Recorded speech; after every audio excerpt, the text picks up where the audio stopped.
Сәлеметсіздер ме, команда, қалдарыңыз қалай? Мен қазір сіздерге сет жоқ кезде, яғни WhatsApp-ыңызға, Instagram-ыңызға қалай кіру керектігін айтатын боламын.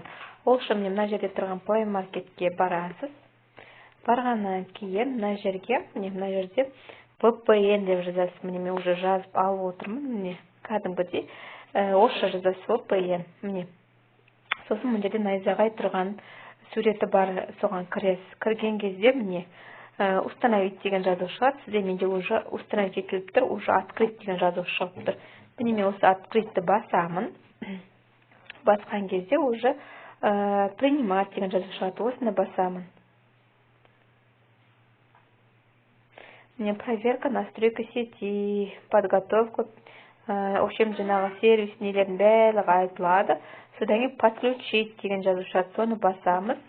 Подключить басқаннан кейін всегда, яғни постоянно кіргіңіз келеді ғой.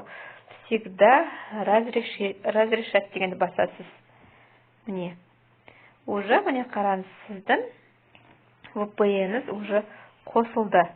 Яғни сет жоқ кезде де сіздің жаңағы Instagram-ыңыз, WhatsApp-ыңыз жұмыс жасап тұра береді. Подключено деген жазу шықты. Міне осыдан сіздер шығып кетесіздер. Міне шығып кеттім. Енді маған қондырылды ма? Қазір қарайық. Міне VPN міне қондырып тұр. Міне көрдіңіздер ғой.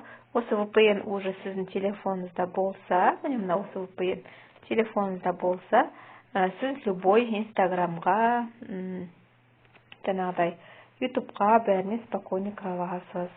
WhatsApp-ыңызға да спокойно кіре аласыз.